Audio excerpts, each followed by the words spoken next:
जय श्रीमन्नारायण। आज 9 जुलाई दिन गुरुवार आषाढ़ मास के कृष्ण पक्ष की नौमी तिथि है। आज गुरुवार का दिन भगवान विष्णु और देवगुरु बृहस्पति को समर्पित है। आइए सुनते हैं बृहस्पतिवार व्रत की कथा और आरती। प्राचीन समय की बात है। भारतवर्ष में एक राजा राज्य करता था। वह बड़ा प्रतापी और दानी था। वह नित्य गरीबों और ब्राह्मणों की सेवा एवं सहायता करता था। वह प्रतिदिन मंदिर में भगवान के दर्शन करने जाता था, लेकिन यह बात उसकी रानी को अच्छी नहीं लगती थी। वह ना ही पूजा करती थी और ना ही दान करने का उसका मन लगता था। एक दिन राजा शिकार खेलने वन को गए थे, तो रानी और दासी महल में अकेली थी। उसी समय बृहस्पति देव साधु का वेश बनाकर महल में भिक्षा के लिए आए और भिक्षा मांगी, तो रानी ने भिक्षा देने से मना कर दिया। रानी ने कहा, हे साधु महाराज, मैं तो दान पुण्य से तंग आ गई हूँ। इस कार्य के लिए मेरे पति देव ही बहुत है। अब आप ऐसी कृपा करें कि सारा धन नष्ट हो जाए तथा मैं आराम से रह सकूं। साधु ने कहा, देवी, तुम तो बड़ी अजीब हो। धन और संतान से कौन दुखी होता है? इसकी तो सभी कामना करते हैं। पापी भी पुत्र और धन की इच्छा करते हैं। अगर तुम्हारे पास अधिक धन है तो भूखे मनुष्य को भोजन कराओ, प्याऊ लगवाओ, ब्राह्मणों को दान दो, कुआं, तालाब, बावड़ी, बाग, बगीचा आदि का निर्माण कराओ, मंदिर, पाठशाला, धर्मशाला बनवाकर दान दो, निर्धनों की कुंवारी कन्याओं का विवाह करवाओ, साथ ही यज्ञ आदि कर्म करो, अपने धन को शुभ कार्यों में खर्च करो।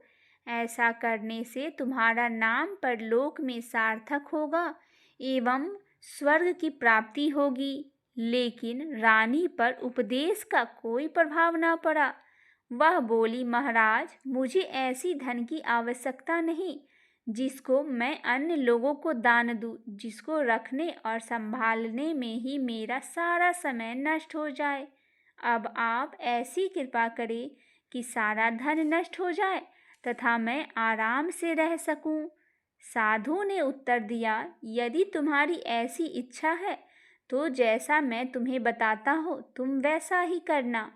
बृहस्पतिवार को घर को गोबर से लीपना, अपने केसों को पीली मिट्टी से धोना, राजा से कहना वह बृहस्पतिवार को हजामत बनवाए, भोजन में मांस, मंदिरा खाना और कपड़ा धोबी को यहाँ धुलने के लिए देना। ऐसा करने से 7 बृहस्पतिवार में ही आपका सारा धन नष्ट हो जाएगा। इतना कहकर वह साधु महाराज वहाँ से अंतर ध्यान हो गए। इसके बाद रानी ने वही किया जो साधु ने बताया था। 3 बृहस्पतिवार ही बीते थे कि उसका समस्त धन संपत्ति नष्ट हो गया और भोजन के लिए राजा रानी तरसने लगे। तब एक दिन राजा ने रानी से कहा कि तुम यहाँ पर रहो, मैं दूसरे देश में नौकरी की तलाश में जा रहा हूँ, क्योंकि यहाँ पर मुझे सभी मनुष्य जानते हैं, इसीलिए कोई कार्य यहाँ पर मैं नहीं कर सकता। देश चोरी परदेश भीख बराबर है। ऐसा कहकर राजा परदेश चला गया। वह जंगल को जाता और लकड़ी काट कर लाता और शहर में बेचता। इस तरह जीवन व्यतीत करने लगा। इधर राजा के बिना रानी और दासी दुखी रहने लगे। किसी दिन भोजन मिलता और किसी दिन जल पीकर ही रह जाते। एक समय जब रानी और दासियों को 7 दिन बिना भोजन के रहना पड़ा, तो रानी ने अपनी दासी से कहा, हे दासी, पास के ही नगर में मेरी बहन रहती है, वह बड़ी धनवान है। तू उसके पास जा और 5 सेर बेझर मांग कर ले आ, ताकि कुछ समय के लिए थोड़ा बहुत गुजर बसर हो जाए। दासी रानी के बहन के पास गई। उस दिन बृहस्पतिवार था। रानी का बहन उस समय बृहस्पतिवार की कथा सुन रही थी। दासी ने रानी की बहन को अपनी रानी का संदेश दिया, लेकिन रानी की बहन ने कोई उत्तर नहीं दिया। जब दासी को रानी की बहन से कोई उत्तर नहीं मिला तो वह बहुत दुखी हुई। उसे क्रोध भी आया। दासी ने वापस आकर रानी को सारी बात बता दी। सुनकर रानी ने कहा कि हे दासी, इसमें उसका कोई दोष नहीं। जब बुरे दिन आते हैं तब कोई सहारा नहीं होता। अच्छे बुरे का पता विपत्ति में ही लगता है। जो ईश्वर की इच्छा होगा वही होगा। यह सब कहकर रानी ने अपने भाग्य को कोसा। उधर रानी की बहन ने सोचा कि मेरी बहन की दासी आई थी, लेकिन मैं उससे नहीं बोल पाई। इससे वह बहुत दुखी हुई होगी। कथा सुनकर और पूजन समाप्त कर वह अपनी बहन के घर गई और कहने लगी, हे बहन, मैं बृहस्पतिवार का व्रत कर रही थी, तुम्हारी दासी गई, लेकिन तब तक कथा होती है तब ना उठ सकते हैं और ना ही बोल सकते हैं, इसीलिए मैंने नहीं बोला। कहो दासी क्यों गई थी? रानी बोली, बहन, हमारे घर अनाज नहीं था। ऐसा कहते कहते रानी की आंखें भर आई। उसने दासियों समेत 7 दिन तक भूखा रहने की बात भी अपनी बहन को बता दी। इसीलिए मैंने दासी को तुम्हारे पास 5 सेर बेझर लेने को भेजा था। रानी की बहन बोली, बहन देखो, बृहस्पति देव सभी की मनोकामनाएं पूर्ण करते हैं। देखो, शायद तुम्हारे घर में अनाज रखा हो। पहले तो रानी को विश्वास नहीं हुआ, परंतु बहन के आग्रह करने पर उसने दासी को अंदर भेजा। दासी घर के अंदर गई तो वहां पर उसे एक घड़ा बेझर से भरा मिल गया। उसे बड़ा हैरानी हुआ। उसने बाहर आकर रानी को बताया। दासी रानी से कहने लगी, हे रानी, जब हमको भोजन नहीं मिलता था तो हम व्रत ही तो करते थे, इसीलिए क्यों ना इनसे व्रत और कथा की विधि पूछ ली जाए और हम भी व्रत किया करेंगे। दासी के कहने पर रानी ने अपनी बहन से बृहस्पतिवार व्रत के बारे में पूछा। उसकी बहन ने बताया, बृहस्पतिवार के व्रत में चने की दाल, गुड़ और मुनक्का से विष्णु भगवान को केले के वृक्ष की जड़ में पूजन करे तथा दीपक जलाए और कथा सुने। उस दिन एक ही समय भोजन करे। भोजन में पीले खाद्य पदार्थ का सेवन जरूर करे। इससे गुरु भगवान प्रसन्न होते हैं, अन्न, पुत्र, धन का वरदान देते हैं, साथ ही सभी मनोकामनाएं पूर्ण करते हैं। व्रत और पूजन की विधि बताकर रानी की बहन अपने घर लौट आई। रानी और दासी दोनों ने निश्चय किया कि बृहस्पति देव भगवान का पूजन हम जरूर करेंगे।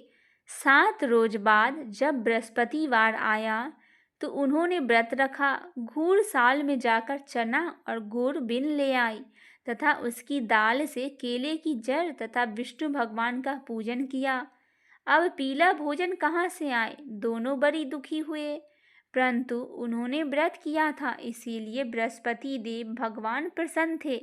एक साधारण व्यक्ति के रूप में वे 2 थाली में पीला भोजन लेकर आए और दासी को देकर बोले, हे दासी, यह भोजन तुम्हारे लिए और रानी के लिए है, इसे तुम दोनों ग्रहण करना। दासी भोजन पाकर बहुत प्रसन्न हुई।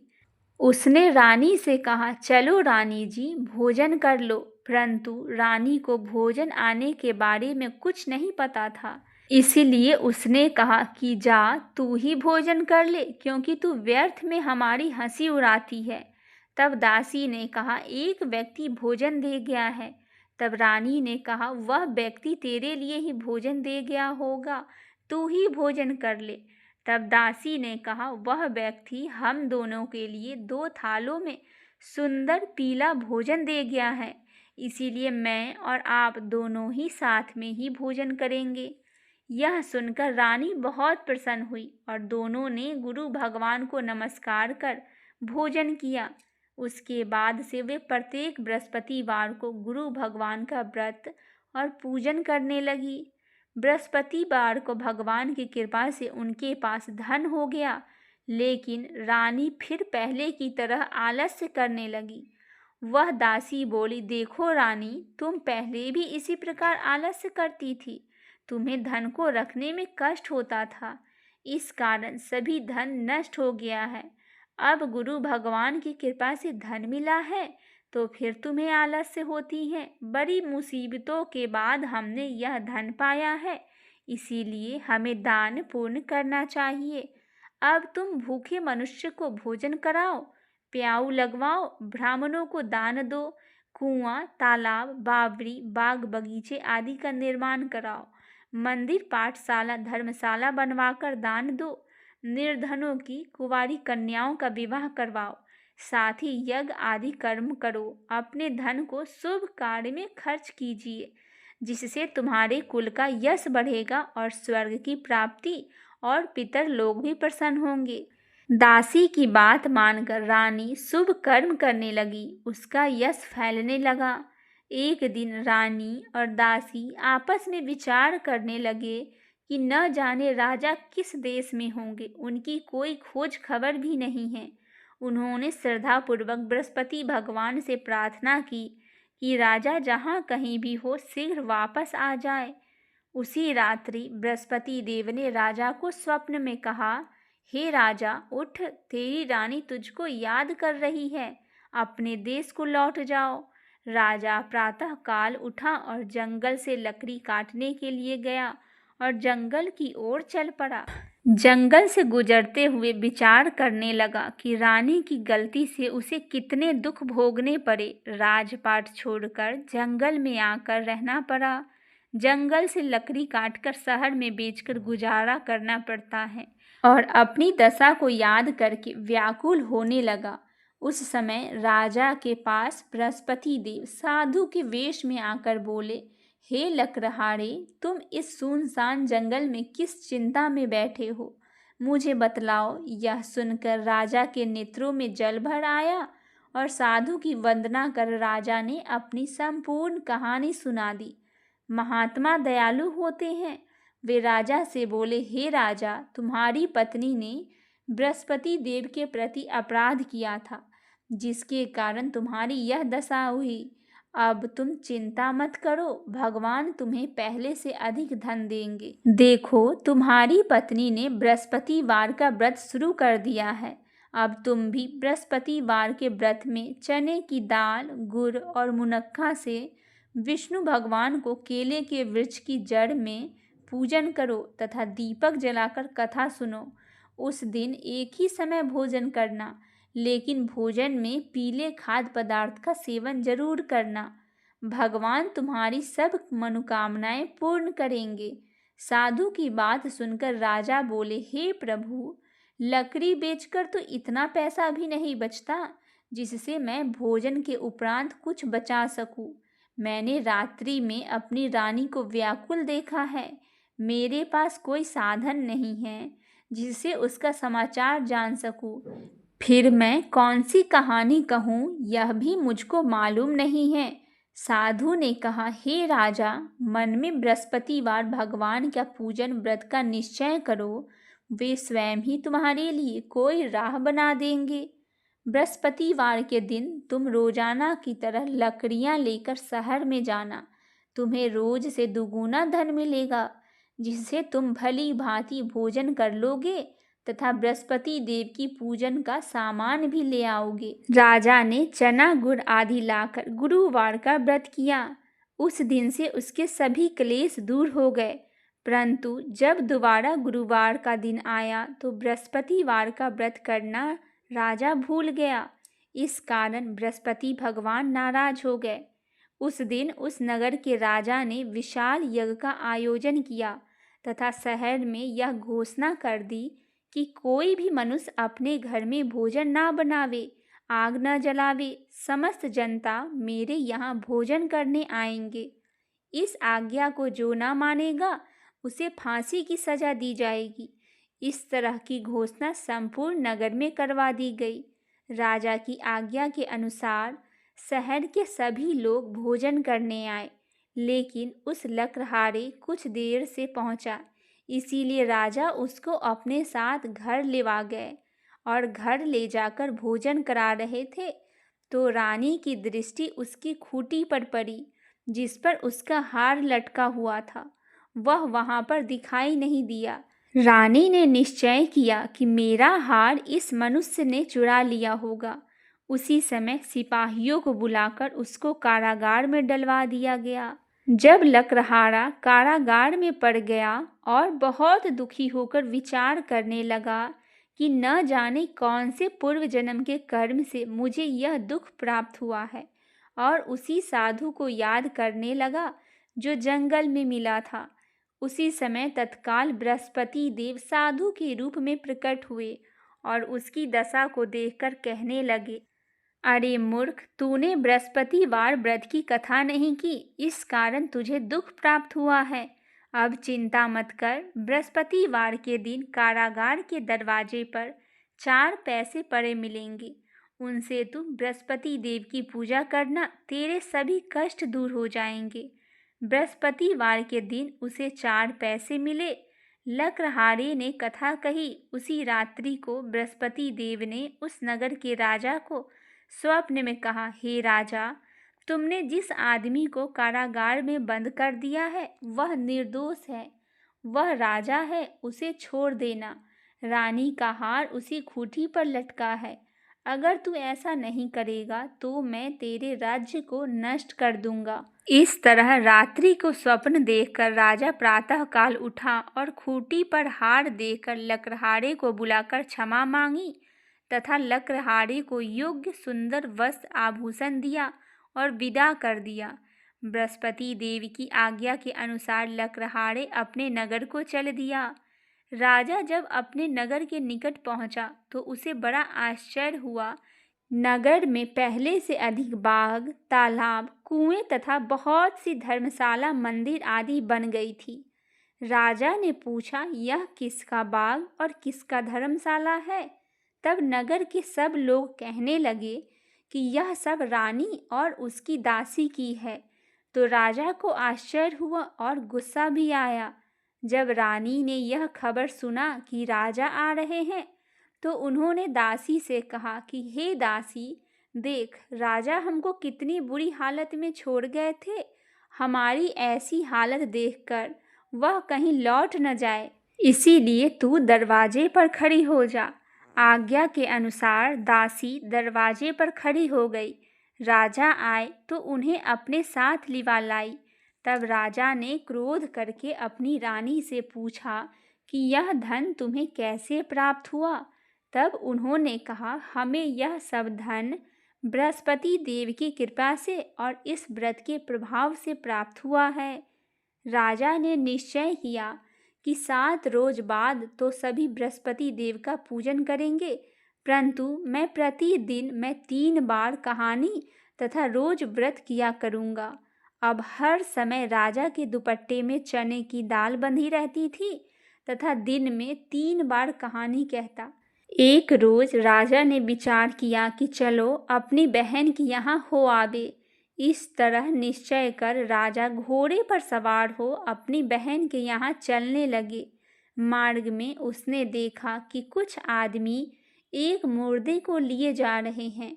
उन्हें रोककर राजा कहने लगे, अरे भाइयों, मेरी बृहस्पति देव की कथा सुन लो। वे बोले, लो, हमारा तो आदमी मर गया है और इसको अपनी कथा की पड़ी है। परंतु कुछ आदमी बोले, अच्छा कहो, हम तुम्हारी कथा भी सुनेंगे। राजा ने दाल निकाली और जब कथा आधी हो गई तो मुर्दा हिलने लग गया, और जब कथा समाप्त हो गई तो राम राम करके मनुष्य उठकर खड़ा हो गया। आगे मार्ग में उसे एक किसान खेत में हल चलाता हुआ मिला। राजा ने उसे देखा और उससे बोला, अरे भाई, तुम मेरी बृहस्पतिवार की कथा सुन लो। किसान बोला, जब तक मैं तेरी कथा सुनूंगा तब तक 4 हरैया जोत लूंगा। जा अपनी कथा किसी और को सुनाना। इस तरह राजा आगे चलने लगा। राजा के हटते ही बैल पछाड़ खाकर गिर गया तथा किसान के पेट में बड़ी जोर से दर्द होने लगा। उस समय उसकी माँ रोटी लेकर आई। उसने जब यह देखा तो अपने पुत्र से सब हाल पूछा। बेटे ने भी सभी हाल कह दिया तो बुढ़िया दौड़ी दौड़ी उस घुड़सवार के पास गई और उससे बोली कि मैं तेरी कथा भी सुनूंगी, तू अपनी कथा मेरे खेत पर चलकर ही कहना। राजा ने बुढ़िया के खेत पर जाकर कथा कही, जिसके सुनते ही वह बैल उठ खड़ा हुआ तथा किसान के पेट का दर्द भी बंद हो गया। राजा अपने बहन के घर पहुंचा। बहन के यहाँ भाई को खूब मेहमानी हुई। दूसरे रोज प्रातःकाल राजा जागा तो वह देखने लगा कि वह सब लोग भोजन कर रहे हैं। राजा ने अपने बहन से कहा, ऐसा कोई मनुष्य है जिसने भोजन नहीं किया हो? मेरी बृहस्पतिवार की कथा सुन ले। बहन बोली, हे भैया, यह देश ऐसा है कि पहले यहाँ लोग भोजन करते हैं, बाद में अन्य काम करते हैं। अगर कोई पड़ोस में है तो मैं उसे देख आती हूँ। ऐसा कहकर वह देखने चली गई, परंतु उसे कोई ऐसा व्यक्ति नहीं मिला जिसने भोजन ना किया हो। अतः वह एक कुम्हार के घर गई जिसका लड़का बीमार था। उसे मालूम हुआ कि उनके यहाँ 3 रोज से किसी ने भोजन नहीं किया है। रानी ने अपनी भाई की कथा सुनने के लिए कुम्हार से कहा। वह तैयार हो गया। राजा ने जाकर बृहस्पतिवार की कथा कही, जिसको सुनकर उसका लड़का ठीक हो गया। अब तो राजा की प्रशंसा होने लगी। एक रोज राजा ने अपनी बहन से कहा कि हे बहन, हम अपने घर जावेंगे, तुम भी तैयार हो जाओ। राजा की बहन ने अपनी सास से कहा। सास ने कहा, हाँ चली जा, परंतु लड़के को मत ले जाना, क्योंकि तेरे भाई का कोई औलाद नहीं है। बहन ने अपने भैया से कहा, हे भैया, मैं तो चलूंगी, पर कोई बालक नहीं जाएगा। राजा बोला, जब कोई बालक नहीं चलेगा तब तुम क्या करोगी जाके? बड़े दुख मन से राजा अपने नगर को लौट आया। राजा ने अपनी रानी से कहा, हम निर्वंशी हैं, हमारा मुंह देखना धर्म नहीं है और कुछ भोजन आदि नहीं किया। रानी बोली, हे प्रभु, बृहस्पति देव ने हमें सब कुछ दिया है, वह हमें औलाद भी अवश्य ही देंगे। उसी रात बृहस्पति देव ने राजा के स्वप्न में कहा, हे राजा, उठ, सभी सोच त्याग दे, तेरी रानी गर्भ से है। राजा यह बात सुनकर बहुत खुश हुआ। 9वें महीने उसके गर्भ से एक सुंदर पुत्र पैदा हुआ। तब राजा बोला, हे रानी, स्त्री बिना भोजन के रह सकती है, पर बिना कहे नहीं रह सकती। जब तेरी बहन आवे तुम उससे कुछ मत कहना। रानी ने सुनकर हाँ कर दिया। जब राजा की बहन ने यह शुभ समाचार सुना तो वह बहुत खुश हुई और बधाई लेकर अपने भाई के यहाँ आई। तभी रानी ने कहा, घोड़ा चढ़कर तो नहीं आई, गधा चढ़कर आई है। राजा की बहन बोली, भाभी, मैं इस प्रकार न कहती तो तुम्हें औलाद कैसे मिलती? बृहस्पति देव ऐसे ही है, जैसे जिसके मन में कामना हो सभी को वह पूर्ण करते हैं। भगवान बृहस्पति देव उसकी सदैव रक्षा करते हैं। संसार में जो मनुष्य सद्भावना से भगवान जी का पूजन व्रत सच्चे हृदय से करते हैं तो उनकी सभी मनोकामनाएं पूर्ण होती है। जैसी सच्ची भावना से रानी और राजा ने उनकी कथा का गुणगान किया तो उनकी सभी इच्छाएं बृहस्पति देव जी ने पूर्ण की थी। इसीलिए पूर्ण कथा सुनने के बाद प्रसाद लेकर जाना चाहिए। हृदय से उसका मनन करते हुए जय जयकार बोलना चाहिए। आइए भक्तजनों, अब हम सुनते हैं बृहस्पतिवार व्रत की आरती। जय बृहस्पति देवा, ओम जय बृहस्पति देवा, छीने छीने भोग लगाऊं, कदली फल मेवा। ओम जय बृहस्पति देवा, जय बृहस्पति देवा, तुम्हें पूरन परमात्मा, तुम्हें अंतर्यामी, जगत पिता जगदीश्वर, तुम सबके स्वामी। ओम जय बृहस्पति देवा, जय बृहस्पति देवा, चरणामृत निज निर्मल, सब पातक हरता, सकल मनोरथ दायक, कृपया करो भरता। ओम जय बृहस्पति देवा, तन मन धन अर्पण कर, जो जन शरण पड़े, प्रभु प्रकट तब हो कर आकर द्वार खड़े। ओम जय बृहस्पति देवा, दीन दयाल दयानिधि, भक्तन हितकारी। पाप दोष सब हरता, भव बंधन हारी। ओम जय बृहस्पति देवा, सकल मनोरथ दायक, सब संशय हारो। विषय विकार मिटाओ, संतन सुखकारी। ओम जय बृहस्पति देवा, जो कोई आरती तेरी प्रेम सहित गावे, जेठानंद आनंद कर सो निश्चय पावे। ओम जय बृहस्पति देवा, जय बृहस्पति देवा। सब बोली भगवान विष्णु की जय हो। आशा करती हूँ मेरी यह छोटी सी प्रस्तुति आपको पसंद आई होगी। पसंद आए तो चैनल को सब्सक्राइब, वीडियो को लाइक अवश्य करें और कमेंट में देव गुरु बृहस्पति की जय हो अवश्य लिखिए। जय श्रीमन नारायण।